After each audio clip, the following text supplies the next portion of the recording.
ವೇದಿಕೆ ಮೇಲೆ ಆಸೀನರಾಗಿರುವ ಸಂಸ್ಥಾಪಕ ಅಧ್ಯಕ್ಷರಾದಂತಹ ಶ್ರೀಮತಿ ಸುಜಾತ ಮೇಡಮ್ನವರೇ, ಸಂಸ್ಥಾಪಕ ಕಾರ್ಯದರ್ಶಿಗಳು, ಪ್ರಾಚಾರ್ಯರಾದಂತಹ ಸ್ನೇಹಿತರಾದಂತಹ ಬೈರಾಡಿ ಅವರೇ,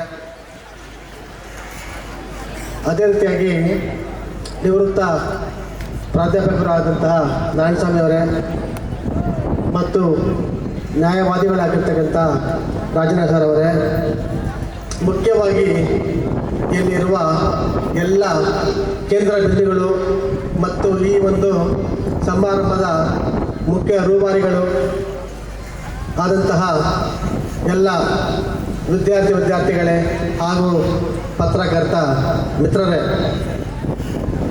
ಈ ದಿನ ಅತ್ಯಂತ ಸಂಭ್ರಮ ಸಡಗರದ ದಿನ.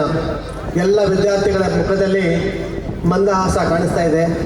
ಯಾಕೆ ಅಂತಂದರೆ ಪ್ರಥಮ ಬಾರಿಗೆ ಪ್ರಥಮ PUCಗೆ ಪ್ರವೇಶ ಪಡೆದಂತಹ ಎಲ್ಲ ವಿದ್ಯಾರ್ಥಿಗಳು ಕೂಡ ಸ್ವಾಗತ ಕೊಡ್ತಕ್ಕಂಥ ದಿನ. ಅದೇ ರೀತಿಯಾಗಿ 5 ವರ್ಷಗಳ ಕಾಲ ಈ ಸಂಸ್ಥೆಯಲ್ಲಿ ಅಧ್ಯಯನ ಮಾಡಿ ಮುಂದಿನ ಒಂದು ಸ್ನಾತಕೋತ್ತರ ಪದವಿಗಳಿಗೆ ಹೋಗ್ತಕ್ಕಂಥ ಎಲ್ಲ ವಿದ್ಯಾರ್ಥಿಗಳಿಗೆ ಕೂಡ ಒಂದು ಸಂಭ್ರಮದ ದಿನ. ಇಲ್ಲಿ ಬಹುತೇಕವಾಗಿ ಎಲ್ಲ ಪದವಿ ಅಥವಾ ಸ್ನಾತಕೋತ್ತರ ವಿದ್ಯಾರ್ಥಿಗಳಿಗೆ ನಾನು ಸ್ವಲ್ಪ ಭಾಗಶಃ ಪರಿಚಯ ಆಗಿರ್ಬೋದು, ಆದರೆ ನನಗೆ ಅಷ್ಟೊಂದು ಪರಿಚಯ ಆಗಿರೋದಿಲ್ಲ. ನನ್ನನ್ನು ಮಾತ್ರ ಎಲ್ಲ ವಿದ್ಯಾರ್ಥಿಗಳ ಪರಿಚಯ ಮಾಡಬಹುದು. ನಾನು ಭಾಗಶಃ ನಿಮ್ಮ ಒಂದು ಪ್ರಾಚಾರ್ಯರೇ ಆಗಿರ್ತೀನಿ. ಪೂರ್ಣ ಪ್ರಮಾಣದ ಆಗದಿದ್ದರೂ ಕೂಡ ಭಾಗಶಃದ ಪ್ರಾಚಾರ್ಯರು. ಈ ಒಂದು ಕಾರ್ಯಕ್ರಮಕ್ಕೆ ನಿಮಗೆ ನಿಜವಾಗಿ ಕೂಡ ನನಗೆ ತುಂಬ ಸಂತೋಷದಿಂದ ನಮ್ಮ ಮಿತ್ರರು ನನ್ನನ್ನು ಆಹ್ವಾನಿಸಿದಾಗ ನನಗೆ ಒಂಥರ ಹೆಮ್ಮೆ ಆಯಿತು. ಯಾಕೆ ಅಂತಂದರೆ ಹೇಗಾದರೂ ಆಗಲಿ ನಮ್ಮ ವಿದ್ಯಾರ್ಥಿಗಳಿದ್ದಾರಲ್ಲ ಇಲ್ಲಿ, ಅವ್ರಿಗೆ ಹೋಗಿಬಿಟ್ಟು ಈ ಒಂದು ಪದವಿಯ ಒಂದು ಪ್ರಧಾನ ಸಮಾರಂಭಕ್ಕೆ ನಾವು ಬಂದರೆ ಅಟ್ಲೀಸ್ಟು ವಿದ್ಯಾರ್ಥಿಗಳಿಗೆ ನಾವು ಒಂದು ಪದವಿಯನ್ನು ಪ್ರದಾನ ಮಾಡಬಹುದಲ್ವಾ. ಹಾಗೆಯೇ ನಮ್ಮ ವಿದ್ಯಾರ್ಥಿಗಳು ಒಂದನ್ನು ಮರಿಬಾರ್ದು. ಈಗ 5 ವರ್ಷಗಳ ಕಾಲ ಇಲ್ಲಿ ದೀರ್ಘಕಾಲದ ಅವಧಿಯಲ್ಲಿ ನೀವೆಲ್ಲರೂ ಇಲ್ಲಿ ಓದನ್ನು ಮುಂದುವರಿಸಿದ್ರಿ. ಇಲ್ಲಿ ಬಂದ ಸಮಯದಲ್ಲಿ ನೀವು ಎಷ್ಟೋ ವಿದ್ಯಾರ್ಥಿಗಳು ನಿಮ್ಮ ಭಾವನೆಗಳನ್ನು ಎಲ್ಲ ಕೂಡ ಬದಲಾಯಿಸಿದಿರಿ. ನಿಮ್ಮ ಎಲ್ಲ ಒಂದು ರೀತಿಯ ಎಲ್ಲ ಚಟುವಟಿಕೆಗಳು ಅಷ್ಟೇ ತುಂಬ ಬದಲಾವಣೆ ಆಗಿದೆ. ನೀವು ಬೇರೆ ಕಾಲೇಜಿಗೆ ಹೋಲಿಸಿದಾಗ ಇಲ್ಲಿ ನಿಮಗೆ ಬರೀ ಪಾಠ ಪ್ರವಚನಗಳ ಜೊತೆಗೆ ನಿಜವಾಗಿ ಕೂಡ ಶಿಸ್ತು, ನಡವಳಿಕೆ ಮತ್ತು ಸಂಯಮ, ತಾಳ್ಮೆ ಕೂಡ ಎಲ್ಲರೂ ಕಲಿಸ್ಕೊಟ್ಟಿದ್ದಾರೆ. ನಿಮಗೆಲ್ಲ ಗೊತ್ತಿದೆ. ಈ ಒಂದು ಗ್ರಾಮೀಣ ಪ್ರದೇಶದಲ್ಲಿ ನಿಮಗೆ ಇಷ್ಟು ಒಂದು ಪ್ರಮಾಣದ ಉತ್ಕೃಷ್ಟವಾದಂತಹ ಶ್ರೇಷ್ಠ ವಿದ್ಯಾಭ್ಯಾಸವನ್ನು ಕೊಡುವ ಒಂದು ಸಂಸ್ಥೆ ಇಲ್ಲ ಅಂತ ನಾನು ಭಾವಿಸ್ತೀನಿ. ನಿಮಗೆ ಕಡಿಮೆ ಒಂದು ಶುಲ್ಕದಲ್ಲಿ ಉತ್ತಮವಾದಂತಹ ಒಂದು ಶ್ರೇಷ್ಠ ವಿದ್ಯಾಭ್ಯಾಸವನ್ನು ಕೊಟ್ಟಕ್ಕಂಥ ಸಂಸ್ಥೆ ಇದು. ಏಕೈಕ ಸಂಸ್ಥೆ ಅಂದರೆ ವಿದ್ಯಾವನ. ನೋಡಿ, ಹೆಸರೇ ಹೇಳುತ್ತೆ, ವಿದ್ಯಾವನ. ನಿಮಗೆ ಕೊಡ್ತಕ್ಕ ವನದಲ್ಲಿ ನಾವು ಹೋದಾಗ ನಾವು ಏನೆಲ್ಲ ಚೂಸ್ ಮಾಡ್ಬೋದಲ್ವಾ, ಹಾಗೆ ಈ ವಿದ್ಯಾವನಕ್ಕೆ ನೀವು ಬಂದಾಗ ನಿಮಗೆ ಒಳ್ಳೆಯ ಒಂದು ಫಲಿತಾಂಶವನ್ನು ನೀವು ಚೂಸ್ ಮಾಡ್ಬೋದು. ನೋಡಿ, ಪ್ರಥಮ PUC ಮತ್ತು ಇಲ್ಲಿ ಬಂದಾಗ SLC ನೀವು ಬಂದಾಗ ಎಷ್ಟು ಅಂಕಗಳನ್ನು ಕಡಿಮೆ ತಗೊಂಡು ಇಲ್ಲಿ ಬಂದಾಗ ಪ್ರವೇಶ ಕೊಡೋದಿಲ್ಲ. ನಿಮಗೆ ನೋಡಿರ್ಬೋದು, ದೊಡ್ಡ ದೊಡ್ಡ ಸಂಸ್ಥೆಗಳಲ್ಲಿ ಲಕ್ಷಾಂತರ ರೂಪಾಯಿ ಪ್ರವೇಶ ಶುಲ್ಕವನ್ನು ತಗೊಳ್ತಾರೆ. ಆದರೆ ಶ್ರೇಷ್ಠ ಮಟ್ಟದ ವಿದ್ಯಾರ್ಥಿಗಳಿಗೆ ಶ್ರೇಷ್ಠತೆ ಅಂದ್ರೇನು, ಒಂದು ಶ್ರೇಷ್ಠ ಪದವಿಯನ್ನು ಕೊಡ್ತಾರೆ. ಅದೇನು ದೊಡ್ಡ ಮಾತಲ್ಲ. ನಾನು ಇದನ್ನು ಬಂದು ಹೇಳಬೇಕಾಗಿತ್ತು, ನಿಮ್ಗೆಲ್ಲರೂ ಕೂಡ ಗೊತ್ತಿದೆ. ಒಬ್ಬ ಅತ್ಯುನ್ನತ ಶ್ರೇಣಿಯಲ್ಲಿ ಪಡೆದಂತಹ ಒಬ್ಬ ವಿದ್ಯಾರ್ಥಿ ಮತ್ತೆ ಅತ್ಯುನ್ನತ ಶ್ರೇಣಿ ಪಡೆಯೋದು ಏನು ದೊಡ್ಡ ಮಾತೇ ಅಲ್ಲ. ಆದರೆ ಸರಾಸರಿ ಒಬ್ಬ ವಿದ್ಯಾರ್ಥಿ ಇಲ್ಲಿ ಬಂದರೆ ಅವನು ಅತ್ಯಂತ ಶ್ರೇಷ್ಠ ಮಟ್ಟದಲ್ಲಿ ಶ್ರೇಷ್ಠ ಒಂದು ಪದವಿಯನ್ನು ಪಡೆದು ಹೋಗ್ತಾನಲ್ಲ, ಪದವಿ ಆಗಿರ್ಬೋದು, PUC ಆಗಿರ್ಬೋದು, ಅದು ದೊಡ್ಡ ಸಾಧನೆ ಅದು.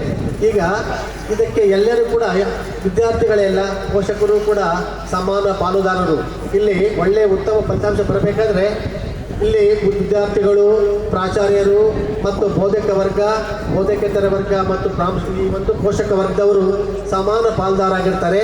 ಅಂದರೆ ನಿಮ್ಮಲ್ಲಿ ಪ್ರತಿಯೊಬ್ಬ ವ್ಯಕ್ತಿಯಲ್ಲಿ, ವಿದ್ಯಾರ್ಥಿಯಲ್ಲಿ ಏನಿದೆ ಪೊಟೆನ್ಷಿಯಾಲಿಟಿ ಇದೆ, ಆ ಪೊಟೆನ್ಷಿಯಾಲಿಟಿಯನ್ನು ಸರಿಯಾದ ನಿಮಗೆ ಅದಕ್ಕೆ ಸರಿಯಾದ ಒಂದು ರೂಪ ಕೊಡಬೇಕು. ಒಂದು ಕಲ್ತನ ಬರ್ತೀರಾ, ಅದಕ್ಕೆ ರೂಪ ಕೊಡಬೇಕು.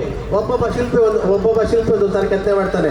ಆದರೆ ಇಲ್ಲಿರ್ತಕ್ಕಂಥ ಎಲ್ಲ ಉಪನ್ಯಾಸಕರು ನಿಮಗೆ ಸರಿಯಾದ ರೀತಿಯಲ್ಲೇ ಅದನ್ನು ನೀವು ಒಂದು ರೂಪವನ್ನು ಕೊಟ್ಟು ನಿಮ್ಮನ್ನು ಒಬ್ಬ ಉತ್ಕೃಷ್ಟ ವಿದ್ಯಾರ್ಥಿಗಳಾಗಿ ಹೊರಗೆ ಕಳಿಸ್ತಾರಲ್ಲ, ಅದಕ್ಕೋಸ್ಕರವಾಗಿ ನೀವು ನಿಮ್ಮ ಜೀವನದಲ್ಲಿ ಪೋಷಕರನ್ನು ಮತ್ತು ನಿಮಗೆ ಬೋಧನೆ ಮಾಡಿದಂತಹ ಒಂದು ಈ ಒಂದು ಗುರುಗಳನ್ನು ಮತ್ತು ಪ್ರಾಚಾರ್ಯರನ್ನ ಮತ್ತು ಸಂಸ್ಥೆಯನ್ನು ಯಾವತ್ತಿಗೂ ಕೂಡ ಮರಿಬಾರದು. ನೀವೇನಾದರೂ ಅದನ್ನು ಮರೆತರೆ ಮಾತ್ರ ನೀವು ಅದೇ ಅವ್ರಿಗೇನಾದರೂ ಒಳ್ಳೆಯದನ್ನು ಮಾಡಿದ್ರೆ ಪರವಾಗಿಲ್ಲ, ಕೆಟ್ಟದನ್ನು ಮಾತ್ರ ಮಾಡೋಕ್ಕೆ ಹೋಗಬೇಡಿ.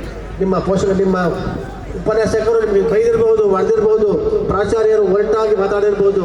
ಅದೆಲ್ಲ ಕಾರಣ ಏನಪ್ಪ ಅಂತಂದ್ರೆ ನೀವು ಒಳ್ಳೆಯವರಾಗಬೇಕನ್ನೋ ಒಂದೇ ಉದ್ದೇಶ ಬಿಟ್ಟು ಬೇರೆ ಯಾವುದೇ ಒಂದು ಬಾಹ್ಯವಾಗಲಿ ಅಥವಾ ಕೆಟ್ಟ ಒಂದು ಉದ್ದೇಶ ಅವ್ರಿಗೆ ಇರೋದಿಲ್ಲ.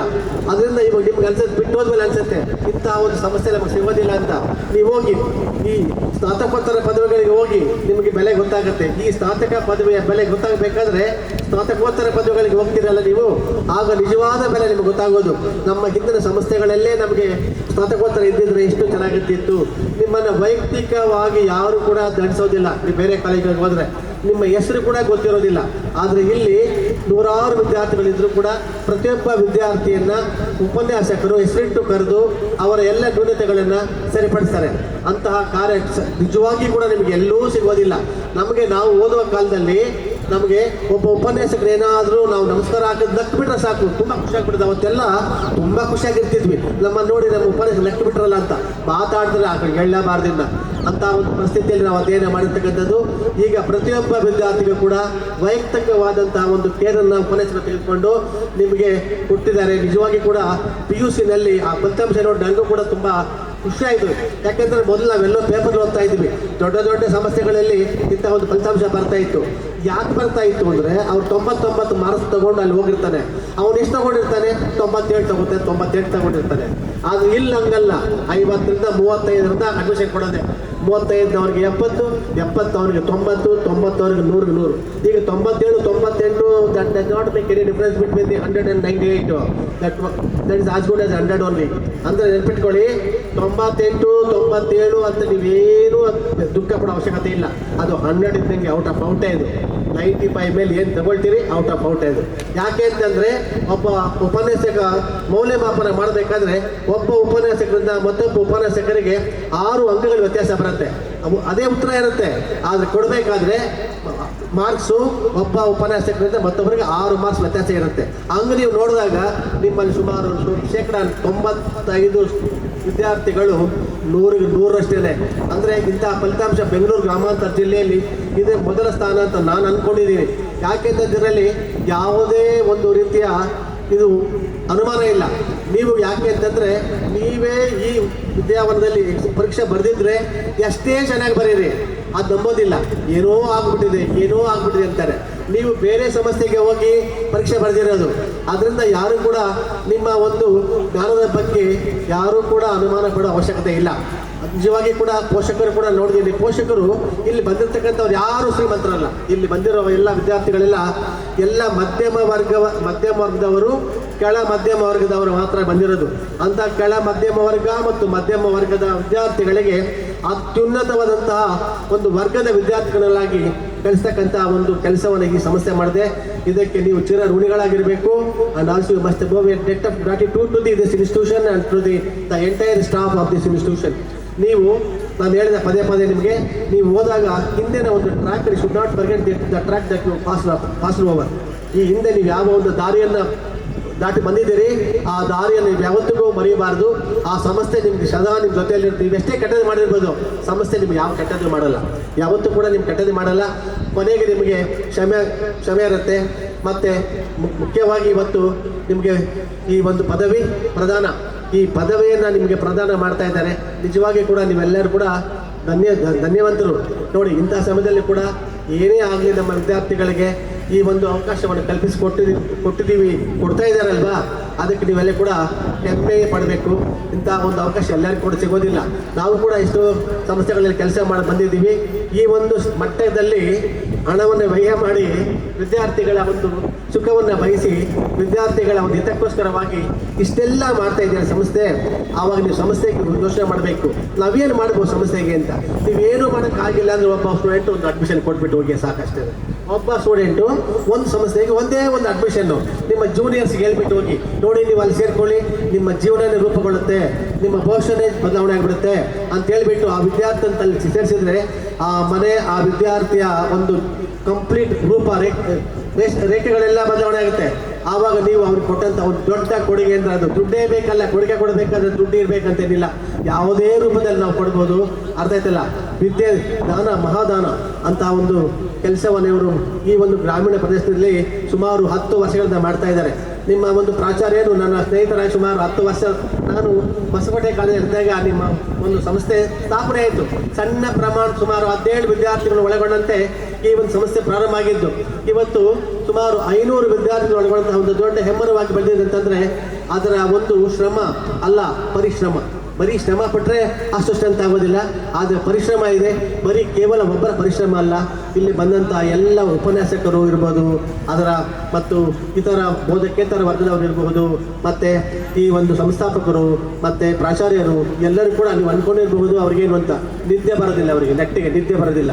ಯಾವಾಗಲೂ ಕೂಡ ಇಲ್ಲಿ ಸಂಸ್ಥಾಪಕರು ನಾವು ನಿದ್ದೆ ಮಾಡ್ಬೋದು, ಪರಸ್ ನಿದ್ದೆ ಮಾಡ್ತಾರೆ, ಸಂಸ್ಥಾಪಕರು ಖಂಡಿತವಾಗಿ ನಿದ್ದೆ ಬರೋದಿಲ್ಲ. ಅವರಿಗೆ ಅರ್ಧಂಬರ್ಧ ನಿದ್ದೆನೆ. ನಾಳೆ ಏನಾಯಿತು ಸಂಸ್ಥೆ, ನಮ್ಮ ವಿದ್ಯಾರ್ಥಿಗಳು ಏನು ಹೇಗೆ ಎಕ್ಸಾಮ್ ಬರೀತಾರೆ, ಹೇಗೆ ಅವ್ರ ಭವಿಷ್ಯ ಏನು ಹೇಗೆ ರೂಪಿಸಬೇಕು, ಇದೇ ಚಿಂತೆಯಲ್ಲಿ ಅವರು ಇರ್ತಾರೆ. ಅದರಿಂದ ನೋಡಿ, just U C the record of the past record of the 10 years, ಒಂದು ಡಿಕೇಡ್ ರೆಕಾರ್ಡ್ ನೀವು ನೋಡಿದಾಗ ಈ ಒಂದು ಸಂಸ್ಥೆ ಎಲ್ಲ ಕರ್ವ್ ಏನಿದೆಯಲ್ಲ ಇನ್ಕ್ರೀಸಿಂಗ್ ಕರ್ವಲ್ಲೇ ಹೋಗಿದೆ. ಅದು ಯಾವತ್ತೂ ಕೂಡ ಕರ್ವ್ ಫಾಲ್ ಆಗಿಲ್ಲ. ಅದರ ಅರ್ಥ ಆಯ್ತಲ್ಲ ನಿಮಗೆ, ಎಕ್ನಾಮಿಕ್ಸ್ ಗೊತ್ತಿರುತ್ತೆ. ಅದು ಕರ್ವ್ ಏನಿದೆ ಅದು ಇನ್ಕ್ರೀಸಿಂಗ್ ಅಸೆಂಡಿಂಗ್ ಆರ್ಡ್ರಲ್ಲೇ ಹೋಗಿದೆ. ಅಂದಮೇಲೆ ಇದೆಲ್ಲ ಕೂಡ ನಿಮ್ಮ ಒಂದು ಎಲ್ಲ ಉಪನ್ಯಾಸಕರ ಒಂದು ಶ್ರಮದ ಫಲ.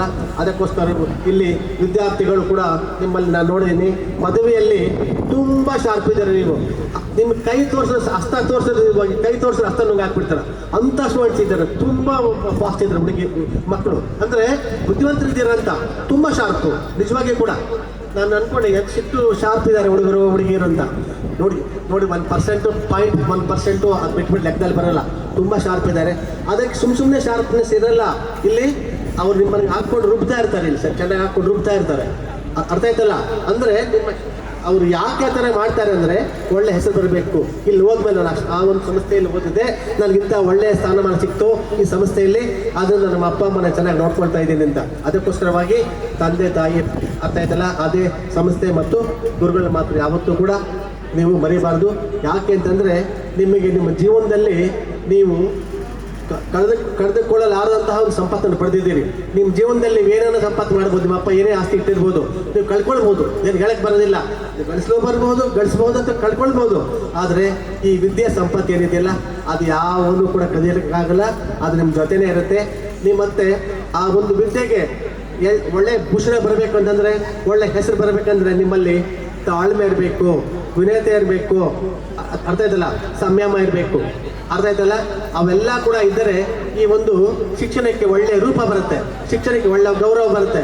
ಇಲ್ಲಾಂದರೆ ಆ ಪದವಿಗೆ ನಾವು ಮಾಡ್ತಕ್ಕಂಥ ಅಗೌರವ, ನಾವು ಒಳ್ಳೇದು ಮಾಡಲಿಲ್ಲ ಅಂತಂದ್ರೂ ಪರವಾಗಿಲ್ಲ, ಕೆಟ್ಟದಂತೂ ಮಾಡೋಕ್ಕೆ ಹೋಗ್ಬೇಡಿ. ಆಗ ಮಾತ್ರ ನಿಮ್ಮ ಒಂದು ಪದವಿಗಳಿಗೆ, ನಿಮ್ಮ ದೊಡ್ಡ ಒಂದು ವಿದ್ಯಾಭ್ಯಾಸಕ್ಕೆ ನೀವು ಕೊಡುವ ಗೌರವ, ನಿಮ್ಮ ಶಿಕ್ಷಕ ಕೊಡುವ ಗೌರವ. ಇಲ್ಲ ಅಂತಂದರೆ ನೀವು ಯಾವ ಸಂಸ್ಥೆಯಲ್ಲಿ ಓದಿದ್ದು, ನಿಮ್ಗೆ ಯಾವ ಪಾಠ ಮಾಡಿದ್ದು, ಇದೇ ನಿಮ್ಮ ತಂದೆ ತಾಯಿನೇ ಅಂತಾರೆ. ಎಷ್ಟೋ ಜನ ಅಂದರೆ ಕೆಟ್ಟದಾಗ ಮಾಡಿದಾಗ ಯಾವನಲ್ಲೇ ನೀನು ಯಾವ ಟೀಚರ್ ನಿಮ್ಗೆ ಇಂಥ ಕೆಲಸ ಹೇಳ್ಕೊಟ್ರು ಅಂತ. ಅಂದರೆ ನೀವು ಮಾಡೋ ತಪ್ಪು ನಿಮ್ಮ ಶಿಕ್ಷಕರು ಮತ್ತು ಸಂಸ್ಥೆಗೆ ಅದು ಅಪವಾದ ಆಗುತ್ತೆ. ದಯವಿಟ್ಟು ಹೇಳ್ತೀನಿ, ಅದರಿಂದ ನೀವು ಒಳ್ಳೆಯ ನಾಗರಿಕ ಆಗಬೇಕು, ಒಳ್ಳೆಯ ಸಮಾಜಗಳಾಗಿರಬೇಕು, 4 ಜನಕ್ಕೆ ಉಪಕಾರಿಗಳಾಗಿ ಬದುಕಬೇಕು. ಅದೇ ಈ ಒಂದು ಶಿಕ್ಷಣದ ಸಾರ್ಥಕ. ಅದಕ್ಕೋಸ್ಕರವಾಗಿ ಈ ಒಂದು ಪದವಿಯ ಪ್ರದಾನ ಮಾಡ್ತಾ ಇದ್ದೀವಿ. ತಗೊಂಡು ನಿಮ್ಗೆಲ್ಲರೂ ದೇವರು ಒಳ್ಳೇದು ಮಾಡಲಿ. ಹಲವು ವಿದ್ಯಾರ್ಥಿಗಳಿಗೆ ಈಗಾಗಲೇ ಕೂಡ ಸ್ನಾತಕೋತ್ತರ ಈ ಒಂದು ಪದವಿಗಳಿಗೆ ನೀವು ಈಗಾಗಲೇ ಪ್ರವೇಶಾತಿ ಬಯಸಿರ್ಬೋದು, ಇನ್ನು ಕೆಲವು ಉದ್ಯೋಗ ಮಾಡ್ತಾ ಇರ್ಬೋದು. ಹಾಗೆ ನಿಮ್ಮ ಎಲ್ಲರೂ ಕೂಡ ಒಳ್ಳೆಯದಾಗಲಿ, ಈ ಸಮಸ್ಯೆ ಕೂಡ ಒಳ್ಳೆಯದಾಗಲಿ. ಮತ್ತು ನನ್ನನ್ನು ಕರೆದು ಒಂದೆರಡು ಮಾತಾಡಲಿಕ್ಕೆ ನಮ್ಮ ಹಳೆಯ ವಿದ್ಯಾರ್ಥಿಗಳ ಜೊತೆಗೆ ಅವಕಾಶ ಮಾಡಿಕೊಟ್ಟಂತಹ ನಮ್ಮ ಸ್ನೇಹಿತರು ಮತ್ತು ಈ ಸಂಸ್ಥಾಪಕ ಕಾರ್ಯದರ್ಶಿಗಳಾದಂತಹ ಬೈರೇಟ್ ಅವರಿಗೆ ಧನ್ಯವಾದಗಳನ್ನು ಅರ್ಪಿಸ್ತೀನಿ. ಜೈ ಹಿಂದ್, ಜೈ ಕನ್ನಡ.